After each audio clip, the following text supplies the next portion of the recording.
Welcome back to Java tutorials. In this tutorial you are gonna learn about what is data types in Java. Data types are always associated with a variables. So if you haven't looked my previous video, please check it out. The video link is providing in the description box. Because this is a sequence of learning, data types are like specifies the different size and values that can stored in a variable. So if while you are giving the variable depends on our business requirement, we are giving the data types here. Means we have to provide the data types.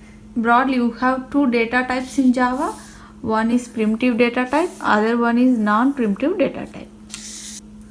First let's look into the primitive data types. These 8 data types are primitive data types. We'll see like byte, short, int means integer, long, float, double, boolean, char means character. There are 4 types of non-primitive data types: strings, arrays, classes and interfaces. Now let's look into the difference between what is primitive and non-primitive data types. Primitive data types are already defined in Java. If you can see non-primitive data types, these are created by the programmers except Springs.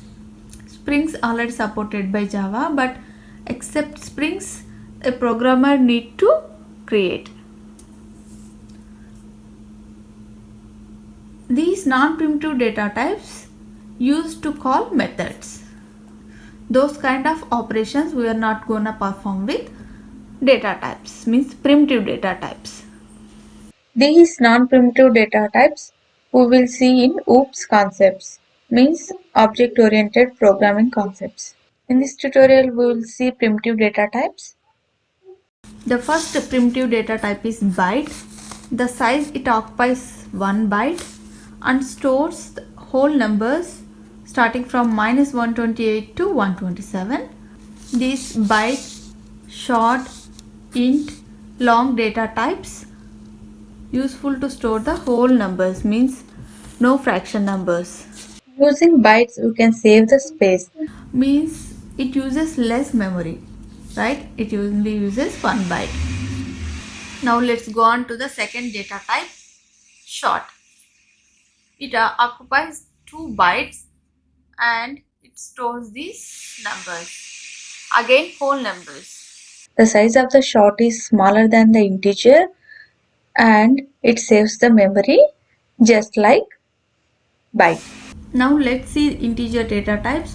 This is most popular and generally used data type in Java for storing integral values, means like whole values.